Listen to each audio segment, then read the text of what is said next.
Olá! Hoje a gente vai mergulhar num projeto de intervenção que é, assim, fundamental para Minas Gerais. Ele toca num ponto que afeta a vida de milhares de pessoas, a gestão de riscos e, claro, a prevenção de desastres. Bom, essa nossa análise de hoje é baseada numa monografia de conclusão de curso, um trabalho super importante de Rogério Silva de Paula, que teve a orientação da professora Ana Maria Stefan. O estudo foi feito para a especialização em gestão pública em proteção e defesa civil, lá da Universidade Federal de Juiz de Fora, e foi concluído em 2025. É um exemplo perfeito de como a pesquisa acadêmica pode e deve gerar soluções práticas para os desafios reais da nossa sociedade. Para a gente entender a importância desse projeto, primeiro a gente precisa ter uma noção do tamanho do problema. Minas Gerais enfrenta desafios constantes com desastres ambientais que causam impactos sociais e econômicos muito sérios, como a gente vai ver agora. Pois é, 11 bilhões de reais. É um número que impressiona, né? E olha, essa estimativa vem da Federação das Indústrias do Estado de Minas Gerais. É o prejuízo total estimado por causa de desastres no estado, isso só no período entre 2020 e 2023. Dá para imaginar o impacto econômico gigantesco que isso tem em todos os setores. E o custo humano, esse é ainda mais alarmante. Esse número representa a quantidade de pessoas que foram forçadas a deixar suas casas, ou seja, ficaram desalojadas, durante os últimos 5 períodos de chuva em Minas Gerais. É uma informação que vem do Sistema Integrado de Informações sobre Desastres. É muita gente. Agora, o que é bem interessante de notar nessa tabela é como ela detalha esse custo humano ano a ano. A gente vê a constância do impacto, com picos assustadores, como foi o período de 2021-2022, mas sempre com uma presença constante de desalojados, desabrigados e, o que é mais trágico, de óbitos. Isso deixa claro que não estamos falando de um evento isolado, mas sim de um desafio contínuo. E só para todo mundo ficar na mesma página, é fundamental a gente entender o conceito central aqui. Um desastre, como o estudo define, acontece quando os danos de um evento são tão grandes que ultrapassam a capacidade que uma comunidade tem de lidar com eles sozinha. É aí que se precisa de uma resposta coordenada e maior. Este gráfico mostra um ponto bem crítico na preparação. A gente vê que uma parcela enorme dos municípios, 45% para ser exato, está trabalhando com mapas de risco feitos antes de 2018, ou seja, já estão bem desatualizados. E o que preocupa ainda mais, 10% nunca fizeram esse mapeamento.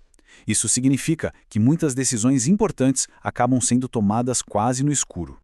Bom, diante de todo esse cenário, o trabalho levanta uma questão central, que é o que guia toda a pesquisa. A pergunta é justamente essa: de que forma um método único, padronizado, pode capacitar os municípios para que eles ajam de forma mais eficaz e principalmente preventiva?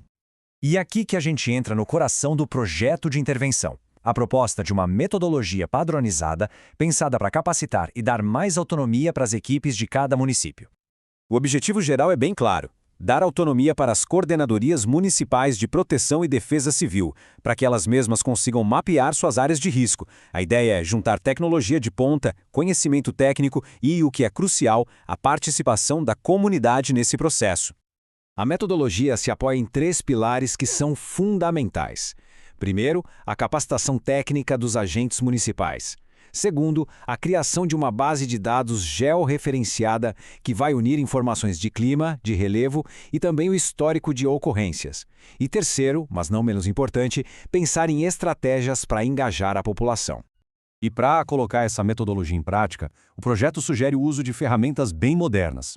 Drones, por exemplo, para capturar imagens aéreas com uma precisão incrível. Os sistemas de informação geográfica para cruzar e analisar todos esses dados. E um aplicativo chamado Prox, que seria a ponte de comunicação direta com a população.